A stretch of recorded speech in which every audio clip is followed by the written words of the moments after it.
Lui, c'est Vincent. Il aime le sport, l'aventure et il a décidé de passer une nuit en refuge avec ses amis. Une première.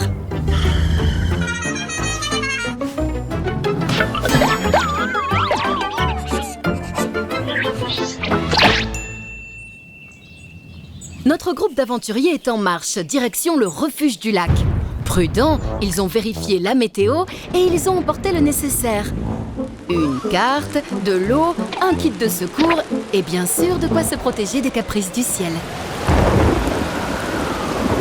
Prévoyant, Vincent s'est également renseigné avant de partir sur l'itinéraire et ses difficultés. Ça va être un peu plus long que prévu. Heureusement, Vincent avait pensé à réserver repas et nuitée auprès de la gardienne du refuge. Déjà, pour lui permettre de gérer ses stocks. Un refuge n'est pas un supermarché ravitaillé tous les jours. Mais aussi pour lui demander sous quelles conditions son ami pourra planter sa tente. Et oui, Kevin a beau être un aventurier solitaire, on ne bivouaque pas n'importe où et n'importe comment. Vincent connaît la montagne, évidemment. Il a vu 6 fois Cliffhanger. Il sait par exemple comment se comporter en présence de troupeaux. Il sait qu'il faut les contourner et bien refermer la clôture. L'aventurier connaît les réglementations qui s'appliquent dans les espaces protégés où l'on veille à préserver l'environnement. Il sait par exemple qu'au cœur d'un parc national, il est interdit de randonner avec son chien. Respectueux, le groupe progresse discrètement pour ne pas perturber les animaux. Et uniquement sur les sentiers balisés pour préserver la végétation. 20h, enfin le refuge. Vincent a conscience qu'ils arrivent un peu tard. Le repas se termine. Il file donc prévenir la gardienne et voit... non. Les refuges ne sont ni des hôtels ni des restaurants, mais des lieux d'accueil collectif, propices aux rencontres, aux échanges.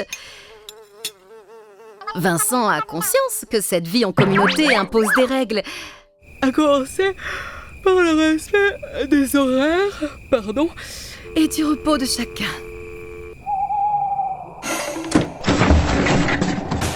Chut. Les refuges sont construits sur des sites isolés. L'énergie est souvent produite sur place. Il faut donc l'économiser. Et parfois renoncer à l'idée de brancher son téléphone. Mais cela, bien sûr, Vincent le sait. Lumière ? Voilà. Première lueur du jour. Déjà Kevin range ses affaires, le bivouac devant être démonté un peu après le lever du soleil. Nos aventuriers sont revigorés, prêts à affronter le... Allez, un petit coup d'eau derrière les oreilles, une toilette rapide, hein. Comme l'énergie, l'eau est précieuse en refuge.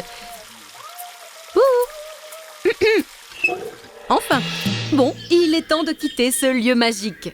Exemplaire jusqu'au bout, Vincent emporte avec lui ses déchets. Imaginez si la gardienne devait redescendre les poubelles de tous les visiteurs. Vincent, comme Fabienne, n'est pas prêt d'oublier sa randonnée et sa première nuit en refuge. Vincent est désormais un montagnard aguerri et averti. L'expérience, assurément, a été réussie. Pour profiter mieux que Vincent de l'expérience en refuge, respectons ces quelques règles. Bien se préparer et s'équiper. Savoir vivre ensemble, limiter son impact environnemental, respecter les règles pour préserver la nature.